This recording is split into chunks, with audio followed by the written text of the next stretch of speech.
Hey everyone, good afternoon. It's a lovely December afternoon here in Guildford, and it's been a very long time since I've done a video, so I thought I would do one for you today. Today I want to talk about quite a serious topic. This stems from some recent news that two of my sort of childhood friends from school, from the same group, committed suicide recently, and separately, two isolated incidents. They didn't probably even know about each other, but it just kind of made me think just how much of a problem this is. I mean, if you look at the statistics now, the biggest killer of men under 45 is suicide. And that's just, it shouldn't be like that. And especially in my kind of line of work, I kind of feel obligated to do something and say something. So what I thought I would do today is kind of look at, this is one for the men basically, and I hear all the time, obviously I work with a lot of young men, and you know, they really have turned their lives around, but it takes for them to put their hand up. And there's still a lot of reasons why men aren't doing that. So what I want to do today, I mean, think about this, is 16 people a day, 16 men a day are committing suicide in the UK. And it shouldn't be like that. So what I'm going to do is I've looked online, and I've just, out of curiosity, have a look at some articles where they've given reasons why guys just aren't asking for help. And it's quite eye-opening. So what I'm going to do is I'm going to read them, and then I'm going to kind of give you my side of the story, or kind of debunk these kinds of these beliefs that men have. So the first one is this obvious macho thing that's been drummed into them as kids. It's kind of negative conditioning, if you like. It's very out of date now. Things like boys don't cry, man up, you know, just rub some dirt on it, walk it off. You know, it's kind of, it's a very out of date and old fashioned mindset. And I'm glad to say that I think it's less of a problem now for guys under 20, like for under 20, like the teenagers that I work with. A lot of guys are quite happy to put their hands up, and they will talk to a specialist like me, and that's encouraging. But for a lot of guys, it's been passed down from generation to generation, this idea that, you know, they're not supposed to talk about their feelings. They're not supposed to admit that they've got a problem. And it's got to stop. So, you know, it's out of date, I guess, is my debunking thing. And like I say, I'm glad to say that some of the younger generations seem to be realizing that now. Mental health is a major topic right now in both corporate business and in general, actually, and in education especially. So that's encouraging. So another reason why guys don't ask for help is because they're very private people. If you look at the way a man thinks and the way a man works, it's very much, it's no one else's business. It's very private. They don't want to talk to a stranger about their problems. And what I want to say is, actually, with the kind of methods that I'm using when it comes to things like NLP and hypnosis and things like that, they kind of don't need to. And that sounds a bit odd, but because the way I'm working is I'm helping someone heal themselves. You know, there's no magic wand. I'm basically a facilitator in the sense that I'm helping them to go inside and to deal with their problems, but I don't need to know what they're seeing. I don't need to know the content. And that's quite a massive thing, because a lot of the time I will see someone, they will get better, and I still will have no idea what happened to them. Now, that's great if you're someone that doesn't want to talk about it. So just be aware that therapy has moved on a lot, and now you can still remain, you know, you can still have that privacy about what happened in your past, but you can still have somebody helping you to sort that out. And sometimes talking about the problem isn't the way to handle it. It actually just makes you remember it more, and it makes you feel bad. So it's great to know that you're not going to have to if you work with someone that does the kind of work that I do. So another thing is this whole thing of a lack of control. in the sense that, men say no one's going to tell me what to do. Again, that's kind of not the way it works. It's not that anyone's telling you what to do. It's basically someone that's listening and not judging you, and essentially helping you to come up with your own solutions, especially when you're talking about things like coaching, and counseling and things like that. So the idea that you're going to basically have to do what someone's telling you to do is, again, is completely out of date and a myth. They may suggest things, they may give you resources, but what you choose to do is up to you, and it's very much tailored around your needs and what you decide to do. So again, that's kind of out of date. So just start to question some of these things. Yeah, a lack of, like, this is the social stigma thing. Like, I'm not going to go and see a shrink, or I'm not going to go and see a counselor because my friends will take the mick, or they're going to somehow, it's the embarrassment of it. But here's the thing: who said you have to tell anyone? Like, it can be complete. It's certainly anonymous and completely confidential. Anything you say in a session isn't going to be shared with anybody else. It can be very discreet. You don't have to tell anyone you're going there. And again, the difference it makes, it doesn't need to be an announcement to the world that you're seeking help. However, you will again find that that's kind of out of date, in the sense that they're probably, every one of your friends is suffering in their own way, and the fact that nobody is talking about the fact that they're suffering, again, is perpetuating the problem. So you coming forward and actually, putting yourself out there a little bit and admitting, yeah, I'm getting some help and it really is working, you might actually be doing one of your friends a favor, because it gives them the confidence to either speak up to you or to go and seek help themselves. So that's, again, something to think about. This idea that I'll be fine, it will pass, not facing up to it, this denial thing. I think, again, a lot of guys, it's not just in terms of psychological or mental health, it's also in physical health. And it's been another statistic out there that a lot of men that die from things like testicular cancer and things like that, all of these things are very treatable now. But a lot of guys are just not facing up to it. They kind of hope it's just going to go away, or they're just, again, embarrassed. And it's unnecessary. Like, there is nothing to be embarrassed about. And I think the more that you kind of face up to the fact that, sometimes you need to ask for help, and it does not make you a weak person, it means that you can move on with the rest of your life. When I see people suffering needlessly, I find it really tough, because sometimes it's not appropriate for me to help.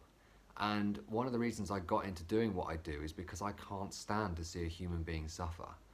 And so when I see somebody that is suffering and they just don't want to talk about it, or it's just simply not appropriate for me to even intervene, it's tough. And I just want to keep banging on about this, in the sense that you don't need to suffer, right? Find the right therapist, the counselor, hypnosis, NLP, all of this stuff. It works. If you trust the person that you're with, and they know their stuff, it's not going to take that long. So think about that.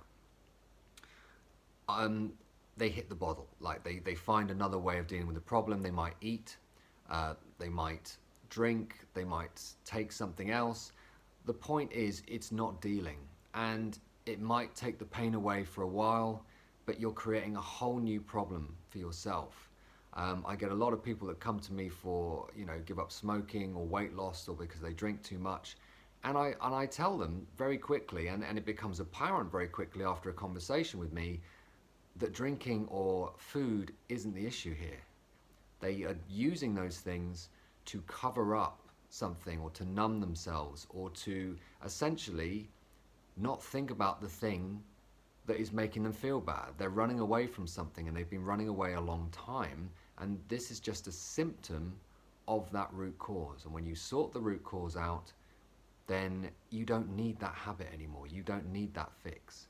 So I never take anybody's, methods away from them. I say, I'm not going to be taking drink or cake or a cigarette away from you, but what I'm going to do is help you to solve the root cause of your problem, so that you can then choose whether or not you want to have those things. But it will not be a I need to use those things. It will be a choice on your part. This idea that you're going to be judged by your therapist, or you're going to be psychoanalyzed, and they're going to find out all kinds of problems with you, and you may come out with more problems than you went in. It kind of doesn't work like that anymore either. Maybe if you go and see a psychiatrist, but again, when you work with somebody like myself, it's not about that. It's actually about finding out how you're creating your problem and helping you to either get rid of that emotion that's keeping you stuck, or help you understand how you're processing the world and creating those feelings within yourself so that you can change that recipe, or you can change or adapt. Or if you traumatized for some reason, it's releasing that trauma, and it's perfect, it's permanent, it's forever. And once that's gone, it's like a weight's been lifted and you can get on with the rest of your life. But it's not about judgment. Like, if you're going to a therapist, it's the opposite. They're probably the least judgmental person out there, because they probably, I've actually noticed this, and I can certainly say that I'm one of these people. I've been the one sitting in the other chair, right? So I kind of know what it's like to feel the way that you feel. So when I say I know how you feel, I really mean that. And therefore, I know it takes guts, I know it takes strength to come and sit in that chair and admit that you've got a problem. And the other person, if they're as passionate as I am about what they do, they will just want to help you. Like, they will just want you to get what you came for. It's not about judgment or trying to, psychoanalyze you. It doesn't really work like that anymore. So again, it's kind of an out-of-date persona. So, thinking that your friends are enough or they'll sort you out. Now, I am a big advocate for having a good network of people around you and sharing with them. But if it's a serious issue, your friends, there's two reasons. One, they're too close, right? They're too involved, they've got an investment in this because they know you, they're close to you. When you go and see a specialist, they're not. They don't know you, and therefore you're sometimes able to open up more than you would do if you went and spoke to one of your friends, and you know that you're not going to be judged. But also, it's about training. It's about having the skills that your friends just won't have. And sometimes, again, talking about it, it just means that you get better at feeling bad, in the sense that you're talking about the problem and you're focusing on the problem. We've got this thing in the Western world where we think to solve our problems, we have to really understand them, we have to talk about them, we have to obsessively kind of analyze every strand. No, actually, that's what you're doing, is you're firing those same neurons in your brain, and you're creating the same chemicals, and you're reliving it again and again and again. And it's not going to solve the problem, it's just going to make you feel worse. So when you come to work with a professional, they have the training and they can help you to get what you need and to solve the problem, so that you don't have to keep going around and around. And also, I know a lot of people that try and refer people onto me that say, look, my friend really needs some help and I just can't handle what they're giving me. I can't deal with it. So when you're trying to put all of that on somebody that just doesn't have the capacity, the time, the training, it's too much for them. So again, seek professional help if it's serious. It costs too much. Again, it doesn't have to. This is my point. I can't really speak for counseling and some other stuff, but for what I do, like, most people are done in 4 or 5 sessions. Some people are done in 2 sessions. If it's a phobia, sometimes they're done in 1 session. Like, it doesn't have to take years of therapy. Actually, it's usually weeks or months. So it's worth it. Like, do you want, think about it like this. And the other thing some people say is, I don't have time. It's funny, like when I work with people and they say things like, oh, because I help people to create a really healthy routine for themselves. Like, they start using, tracks to go to sleep with, and they're meditating, and they're coming up with these ideas, a lot of them themselves, and they're putting all these things in place. But when things start to get a bit busy or stressful, all of these positive things go out the window, and then they kind of say, oh, they sacrifice the things. And I say, the irony is, if you actually made time to do your meditation or your fitness or your eating properly or whatever it might be, you would have more time, because your mind would be quiet, you'd think better, you'd be more productive. You know, you would be in a much better place to handle those stressful situations. So it's about prioritizing your mental and physical health, because if you do that, the things that you would class to be really important, or the things that trouble you, would be a lot easier to deal with. So in terms of cost, it doesn't have to cost that much, and it's worth the investment. When you invest in yourself, you are essentially allowing yourself to make more money yourself, because you're going to be better at what you do, and you'll have more time and energy to do that thing that you do to create more wealth for yourself. But again, if you're not putting your hand up, if you're not asking for help, and you're just kind of hoping it's either going to go away, or you just keep going through the motions, or you're just in denial about it, these things get worse. Your productivity goes down.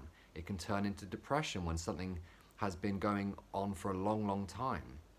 Think about it like this. You have some kind of tragedy, and that puts you in a bad mood. After a couple of months, that mood becomes a temperament. If you still don't deal with it, it can become a personality trait. And if it really still doesn't come to it, it can turn into a serious mental health illness. And eventually, you may even take your own life. And it could have been sorted out in just a few sessions with a professional. I think I've said enough, but I just want to reiterate, we've got to start asking for help, because times have changed. So I hope this has been a helpful video for you, and let's change this, because it doesn't have to be like this. Thank you.